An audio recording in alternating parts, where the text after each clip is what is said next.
En ce sixième dimanche de Pâques, trois choses retiennent notre attention. C'est l'amour de Dieu, les commandements de Jésus et la puissance de l'Esprit Saint. Toutes trois vont de pair. Le dimanche dernier, l'apôtre Philippe demandait à voir le Père.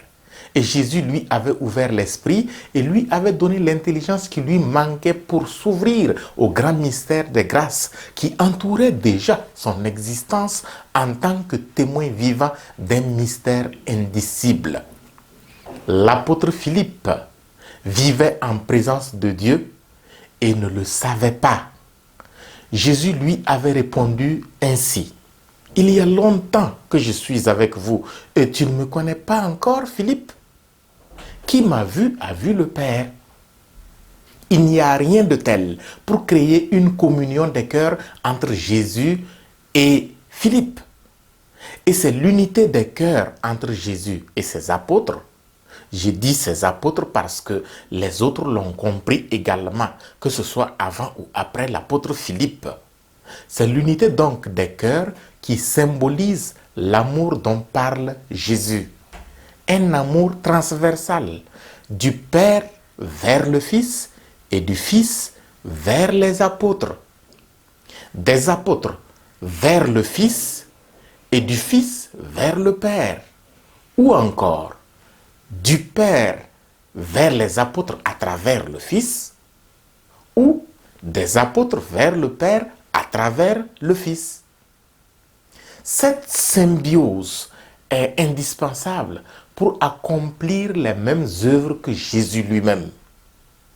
Cette unité des cœurs qui concrétise l'amour de Dieu advient si et seulement si celui qui écoute Jésus a pris la décision d'obéir à ses commandements. Ces commandements qui ne sont autre chose que l'acceptation de sa personne comme fils de Dieu, comme Dieu, et aussi l'acceptation de l'aimer comme tel, tout en aimant nos frères et sœurs, comme il a été le premier à nous aimer. C'est seulement à ce moment-là que nous pouvons ressentir en nous la présence de l'Esprit Saint. Une présence discrète et efficace qui ne se fait sentir que lorsqu'obéissant au commandement du Christ, nous arrivons à l'amour véritable de Dieu et à l'amour véritable de nos frères et sœurs. Nous devenons donc alors forts comme le Christ, sinon plus forts comme lui-même l'a dit dimanche dernier. Nous devenons forts dans l'accomplissement des œuvres grandioses. Et aujourd'hui, nous voyons le diacre Philippe dans les Actes des Apôtres concrétiser ces paroles de Jésus.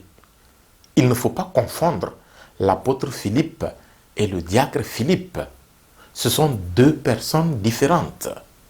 À Samarie donc, grâce à la prière du diacre Philippe, beaucoup de possédés étaient délivrés des esprits impurs qui sortaient en poussant de grands cris. Beaucoup de paralysés et de boiteux furent guéris. Ainsi donc, l'Esprit Saint avait devancé l'imposition des mains des apôtres Pierre et Jean et œuvrait à travers le diacre Philippe parce qu'il avait compris et accepté l'amour de Dieu et avait obéi au commandement du Christ. Dieu lui avait donc donné d'accomplir des œuvres grandioses.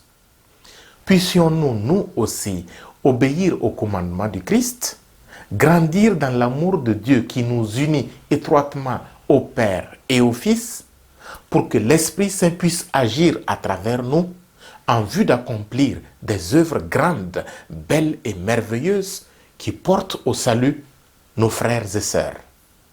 Le Seigneur soit avec vous.